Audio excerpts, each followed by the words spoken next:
faire pour qu'un jour au Québec, on ait autant de monde qui descendent dans la rue pour l'indépendance et pour le socialisme.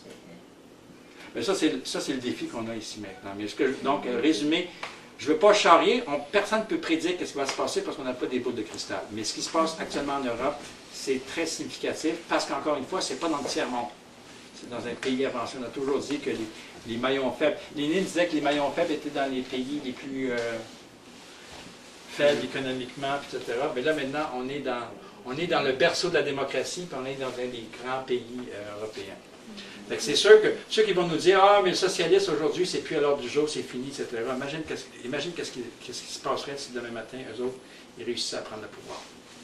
Là, ils pourraient plus dire « Ben ça, c'est bon pour le Bangladesh » ou je ne sais pas trop quoi. Non, non, c'est bon pour nous autres. La Grèce, c'est comme le Québec. Oui, j'ai fini mon intervention. Oui, vas-y, Dario. Attends, mais Dario veut parler. Je voulais juste dire qu'il fait soleil dehors, ça serait bien d'aller dehors après. On va faire des conférences. Oui, ouais, je vais faire une conférence. Ouais. Ah, mais j'ai oublié en passant, avant Dario, excuse-moi. La conférence qu'on parle maintenant, ça introduit bien celle des tiers. Parce que dans le fond, le contexte politique n'a jamais été aussi favorable à la gauche qu'aujourd'hui. Mais la bataille des idées est encore loin d'être gagnée. Oui, Dario. Oui. C'est de ça qu'un peu va nous parler Étienne d'après-midi. Oui. Sur la conjoncture internationale, je viens de parler sur la question de l'Europe, non, sur la lutte pour l'indépendance de la Catalogne et toute la question. Bien. Je pense que dans la Catalogne, la lutte à la grève que vient de développer les travailleurs, c'est une grève politique. Oui. Une grève politique. En Grèce, oui. En grève politique. Parce que ça doit classifier c'est quoi le type de grève.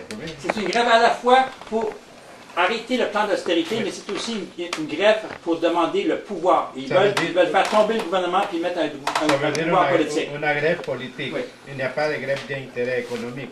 C'est autre chose. Non, c'est les deux. Ok, les deux, ok. C'est les deux, puis c'est pas une grève, ils font pas une grève, ils sont pas jusqu'au boutistes pour dire, mettons, nous on sort en grève générale, là, puis on va rester en grève tant aussi longtemps que le pouvoir ne sera pas tombé, tant qu'on ne sera pas au pouvoir. Ça marche pas tout à fait de même. Eux autres, ils disent, on fait une grève de 24 heures, Ouais. puis c'est une manière aussi de dire au pouvoir, on prend des forces, puis de dire aussi aux travailleurs, on est fort, on est capable de fronter le gouvernement. Le 29 juin, l'armée était là, la police était là, ils ont voulu les empêcher,